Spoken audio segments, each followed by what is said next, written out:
I know, I cannot believe it myself.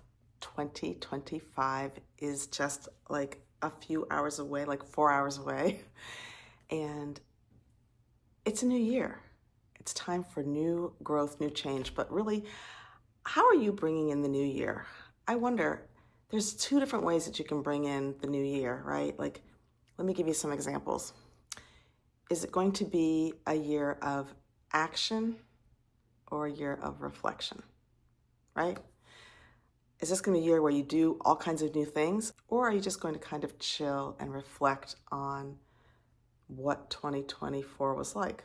Is it going to be a year of routine or a year of adventure? I guess if your routines are good, you want to keep it that way. Like, is it going to be consistency or experimentation? Is it going to be stability or is it going to be change? I swear I grapple with this all the time. If you know me, I've moved around a lot and I crave stability, but then at the same time, I crave change. Does this resonate with anybody?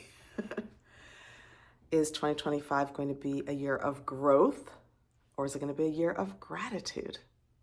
Are you going to bring in the new year with fasting and prayer, or are you going to bring it in with champagne and passionate kisses? I don't know. It's just something to think about, right? Like how do you plan 2025 to be for you? Like, I don't know, are you the type of person to make resolutions? I think a lot of people make resolutions, even if they say they don't, because January 1st, a new year, it's like a time, it's an opportunity for things to change. And pretty much everybody has something they want to change in their lives, right? So I think people do think about it even if they don't make resolutions. The people that don't make resolutions are probably the people that have failed in them in the past, right? I mean, why set yourself up for failure yet again, right? But I don't know. I always make resolutions and I always break resolutions. They're the same ones year after year. Do you feel me on this? You create these resolutions and then you find yourself creating the same ones year after year, like writing in a gratitude journal or losing weight or getting better sleep or drinking more water or working out, right? I don't know, I guess because there's always room for growth in all of those areas. Well, I came up with 3 this year.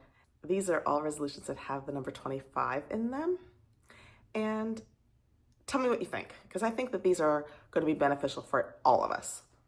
Well, many of us. They all have to do with the number 25. So if you have any other things that have to do with the number 25, leave those in the comments because I'd be curious to know what you might do that has the number 25 in it. All right, here's number 1. Read 25 books.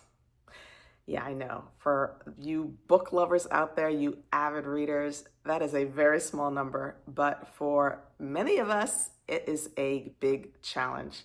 I have a whole bookshelf full of books. You can kind of see them over there, right? I've probably read 1 this year. I probably buy 2 books a month and I read maybe 2 pages a month. I don't know. Can you relate to that? I feel like I just don't have the bandwidth. It's just hard sometimes to just sit down and be intentional and read when there's so many other things to choose instead of reading. This year, join me in reading 25 books. We can do it. I think I read if you read 20 pages a day that you can read 24 books in a year. If the books are around 300 pages. So let's do this. Let's plan on reading I'm actually going to read 30 minutes a day because I think that's going to cover it. I think it's easier to think of it in terms of time instead of number of pages. So I'm going to read 30 minutes a day. That is the goal. And then hopefully I can get my 25 books done by the end of the year. So who's in on this goal? Do you want to try to read 25 books? Let me know in the comments below. Okay, my second resolution is one that crops up year after year. But this time I'm putting a specific number on it. I think it's helpful to put a specific number on it, so I'm going to use the number 25. Now, I'd love to lose those by June, because that's my birthday, so that's a little more challenging. But honestly, 25 pounds in a year, 2 pounds a month? 2 pounds and a little bit. That is so doable. So let me know if you want to join me in losing 25 pounds this year. We can do it. It's so easy. More protein, more water, and more exercise, right? So that you can try to get into a deficit. I think it's totally possible. So that's the second resolution. The third resolution is to earn $25,000 in a side hustle. Now, when I thought 25, my first thought was $250,000, which would be amazing, but that exceeds my annual salary. So it seems a little lofty. So instead, I'm going to go with 25,000 in a year.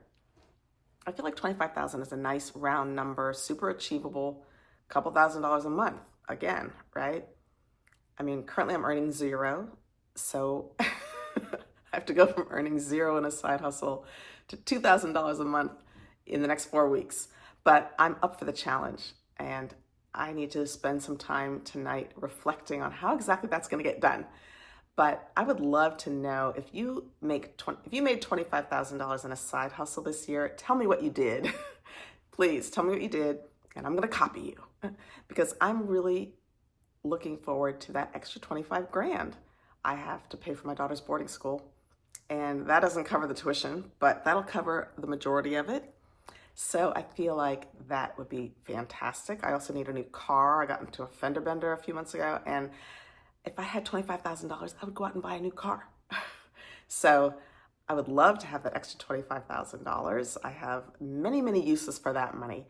So if you are in with me on the $25,000 in a side hustle this year, let me know in the comments below. And also if you have ideas for how to make that $25,000, let me know that as well. So here we have it. 3 simple resolutions, I think. 25 books, 25 pounds, $25,000. Are you in with me? Let me know. In any event, I hope you have a fantastic December 31st. It is the last day of 2024. I hope you celebrate it however you want to celebrate it, or you spend it in peace and quiet. But whatever it is, I hope you enjoy it, and I hope you have a happy new year.